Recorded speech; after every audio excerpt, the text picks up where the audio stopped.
वो बहुत कंजूस थी। हाँ। अब भाई अपना तो अच्छा अच्छा बना के खाती, पर कोई मांगने आ जाए तो एक दाना भी ना दे।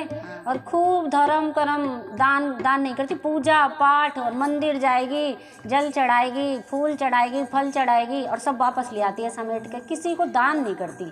और पूजा सेवा बहुत करती है, कीर्तन में जाएगी, सत्संग में जाएगी, पर कंजूस इतनी, खाने को किसी को कुछ नहीं देती। तो भगवान बोले इतनी मेरी सेवा करती है, आज इसकी परीक्षा ली जाए।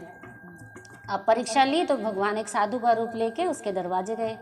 अब दरवाजे गए तो मांगने लगे, तो बोली ये जाने कहाँ कहाँ से आ जाते हैं मांगने, ये अट्ठे कट्टे हैं, इनसे कमाया नहीं जाता है, और जाओ यहाँ मेरे पास कुछ नहीं देने के लिए। उन्हें धुतकार देती है, वो वापस चले जाते हैं। भगवान फिर सोचते हैं कोई बात नहीं, भक्त है, चल एक मौका और देता हूँ। बेचारे फिर से जाते हैं मांगने के लिए कि माँ मुझे माता थोड़ी भूख लगी है, थोड़ा चावल या कुछ रोटी हो तो दे दो। तो बोलती है कुछ नहीं है मेरे पास, जाओ काम करो, खाओ, हराम का यहाँ पे कोई रख के गया, ऐसे चार सुनाती है, भगा देती है। एक दिन बुढ़िया मर जाती है, मरती है तो फिर भगवान के ऊपर जाती है, तो फिर बोलती है, वहाँ जाती है तो वो खाना करती है, उसे भूख लगती है तो उसे खाना नहीं मिलता।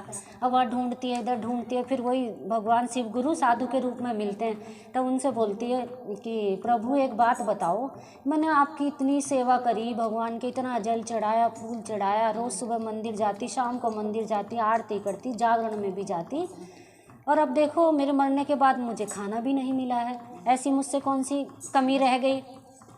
तो फिर भगवान बोले कि देखो तुम सब कुछ करती हो, पर तुमने अपनी ज़िंदगी में कभी दान नहीं किया, कि एक रोटी किसी को खिलाई होती तो तुमको रोटी मिलती। तो उसे बड़ा पछतावा हुआ कि अच्छा प्रभु, तो आप मुझे वापस भेज दो, अब मैं दान करके ही फिर वापस आऊँगी, जब भी मुझे मुक्ति मिलेगी, नहीं तो नहीं मिलेगी। अब भगवान तो उसकी परीक्षा ही ले रहे थे। फिर शिव गुरु ने उसे वापस भेज दिया।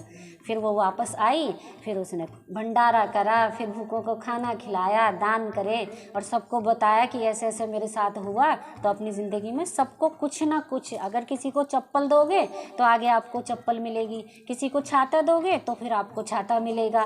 तो सब चीज़ें अपनी ज़िंदगी में, भूखों को खाना खिलाना चाहिए, सब दान करना चाहिए। फिर मरी बुढ़िया दोबारा ऊपर गई, फिर जाके बोली हाँ अच्छा आ गई अम्मा, के हाँ आ गई, कि प्रभु मुझे पता नहीं था ऐसा पहले कि भाई खाना खिलाते जब खाना मिलता है, तो अब मैं खिला के आ गई, अब तो मुझे खाना मिलेगा ना। फिर अब भगवान कह रहे हाँ अब ज़रूर आपको मिलेगा। फिर खीर पूड़ी, भगवान का भंडारा चल रहा था ऊपर भी, फिर वहाँ बुढ़िया ने आराम से खाना खाया, फिर उसकी मुक्ति हो गई। जय हो शिव गुरु महाराज।